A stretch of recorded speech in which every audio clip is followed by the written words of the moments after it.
Oi, gente. Aqui para mais um papinho com vocês hoje. Eu queria passar para fazer vocês entenderem juntamente comigo um processo metabólico que é muito comum, tá? E que está atrelado a uma série de condições e de dificuldades, chamado resistência insulínica. O que é resistência insulínica?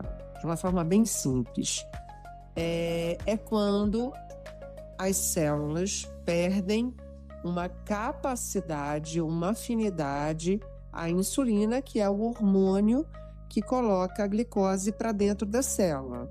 E por que acontece isso, né? O que leva isso a acontecer? Algumas situações.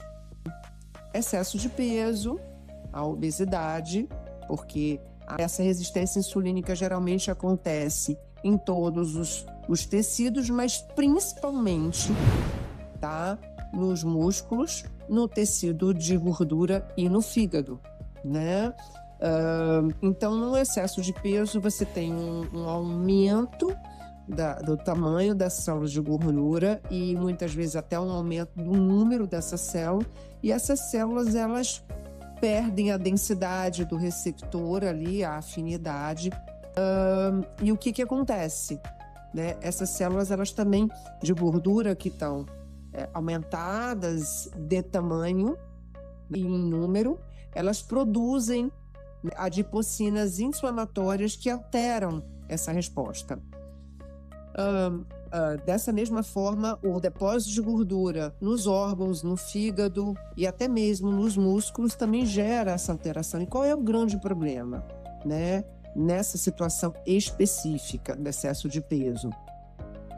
É que com a dificuldade da entrada da glicose na célula, o corpo passa a precisar fabricar mais insulina pelo pâncreas, porque são enviados sinais para o cérebro que não está existindo glicose. Então, existe aí um aumento da produção de insulina pelo pâncreas, e esse aumento de insulina, de produção de insulina pelo pâncreas, pode gerar uma falência secundária e, posteriormente, um diabetes tipo 2.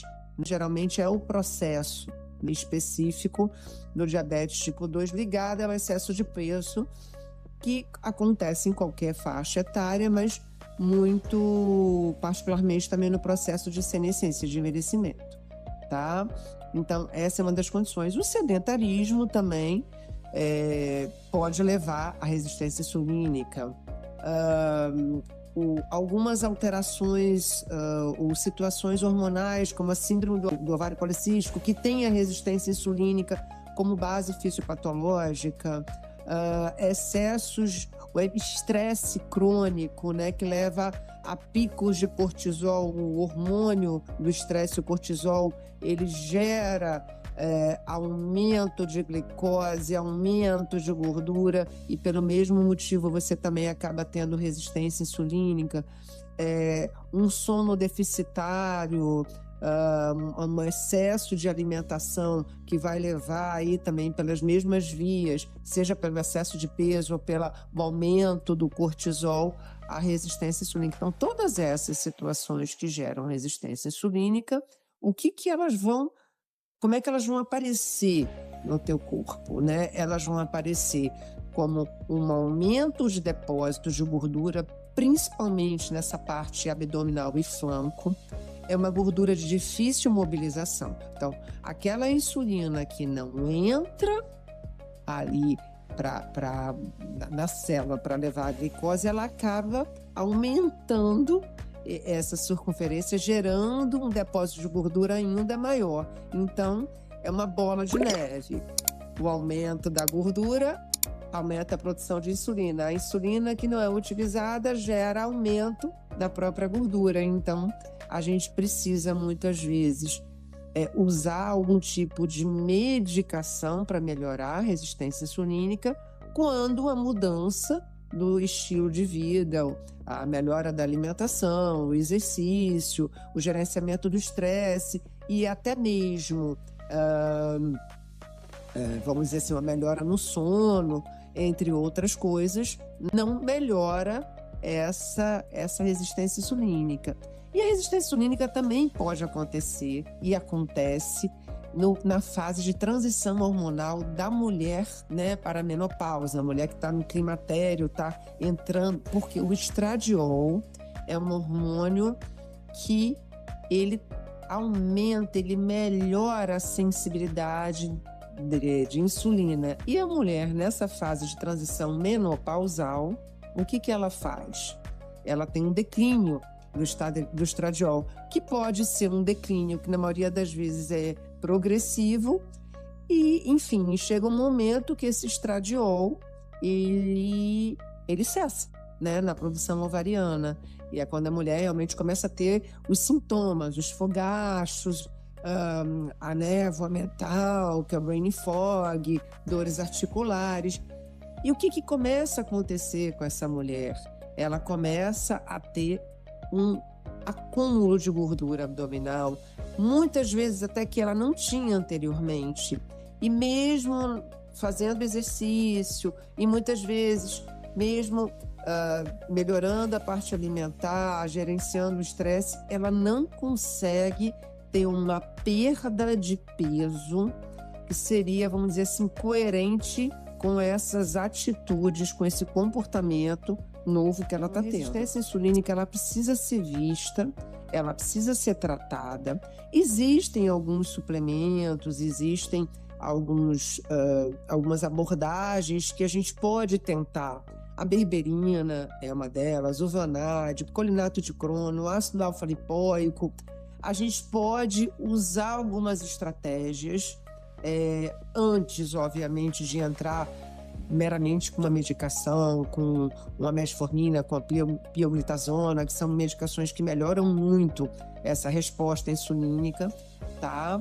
Porém, se o processo já estiver estabelecido e a paciente não tiver respostas específicas, a gente sim vai precisar usar uma terapêutica medicamentosa para colocar esse processo dentro de um viés de normalidade e assim a paciente poder ter respostas que são respostas pertinentes, né, a um corpo sem resistência insulínica. Tendo uma resistência insulínica, ela vai cursar com intolerância oral à glicose e posteriormente com diabetes. Então, a gente precisa não só tratar os sintomas clínicos, mas uma condição fisiológica que está intimamente ligada ao aparecimento do diabetes tipo 2 em qualquer fase da vida, mas principalmente nessa fase de declínio hormonal, de diminuição hormonal progressiva, né?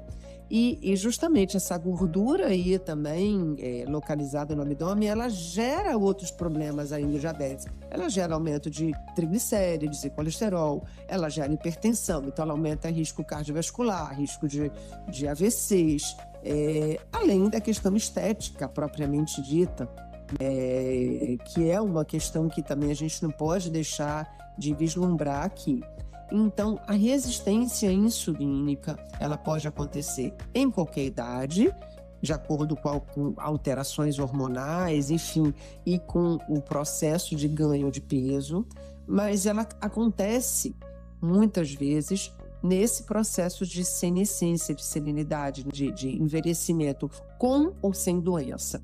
Então, prestem bem atenção, peçam para quem está acompanhando vocês, também está atento a essa condição que está intimamente ligada à sua qualidade de vida, está intimamente ligada ao seu processo de manutenção de saúde, beleza e bem-estar. Lembrando que a maioria das doenças desse processo de envelhecimento também estão muito ligadas a processos inflamatórios de medicação. Alzheimer, câncer, doenças neurodegenerativas, todas essas doenças têm como base fisiopatológica, né, os processos inflamatórios. E, obviamente, que você tendo uma resistência insulínica, você vai ter um nível de processo inflamatório atuando no teu corpo, muitas vezes sem que você saiba, inclusive, sem que você possa ter uma ação para coibir esse processo, tá bom?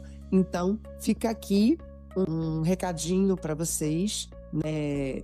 Prestem atenção a esse processo, tratem, porque vocês terão muito mais saúde e longevidade não tendo resistência insulínica.